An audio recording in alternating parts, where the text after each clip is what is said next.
The bill is passed. সম্প্রতি সংশোধিত ওয়াকফ আইন নিয়ে ভারতে ছড়িয়েছে উত্তেজনা।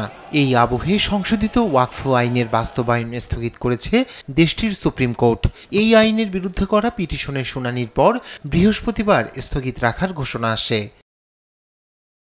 এতে বলা হয়, পরবর্তী শুনানি পর্যন্ত স্থগিত ওয়াকফ সম্পত্তিতে বদল ঘটানো যাবে না এবং নিয়োগ করা যাবে না ওয়াকফ বোর্ড বা পর্ষদ। এছাড়া কেন্দ্রকে অন্তর্বর্তী নির্দেশ মানতে হবে বলেও জানায় দেশটির সুপ্রিম কোর্ট। মামলার পরবর্তী শুনানি ধার্য করা হয় 5 মে। ভারতীয় সংবাদ মাধ্যম বলছে, বৃহস্পতিবার শুনানির শুরুতে সওয়াল করেন কেন্দ্রীয় সলিসিটর জেনারেল তুষার মেহতা।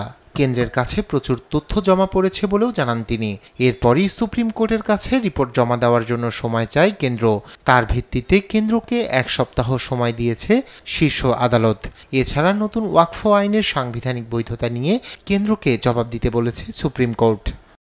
আমরা আগেই বলেছি, এই আইনে কিছু ভালো দিক অবশ্যই রয়েছে, তাই পুরোপুরি স্থগিত করে দেওয়ার কথা কখনোই বলা হয়নি। কিন্তু আমরা চাই না এখন যা পরিস্থিতি তা বদলে যাক।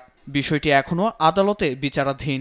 পরিস্থিতি যাতে না বদলায় সেটা আমাদের নিশ্চিত করতে হবে। এর আগে বুধবার এই আইনের বিরুদ্ধে করা 73টি পিটিশনের শুনানি শুরু হয়। বৃহস্পতিবার শুনানি শেষে প্রধান বিচারপতি সঞ্জীব খান্নার নেতৃত্বে বিচারপতি সঞ্জয় কুমার ও কেভি বিশ্বনাথের বেঞ্চ সংশোধিত ওয়াকফ আইন স্থগিতের ঘোষণা দেন। তবে আদালতের এই সিদ্ধান্তের পরও দেশজুড়ে অব্যাহত রয়েছে বিক্ষোভ ও রাজনৈতিক বিতর্ক। রায়হান কবির শুভ্র, নিউজ ডেস্ক, দেশ টিভি।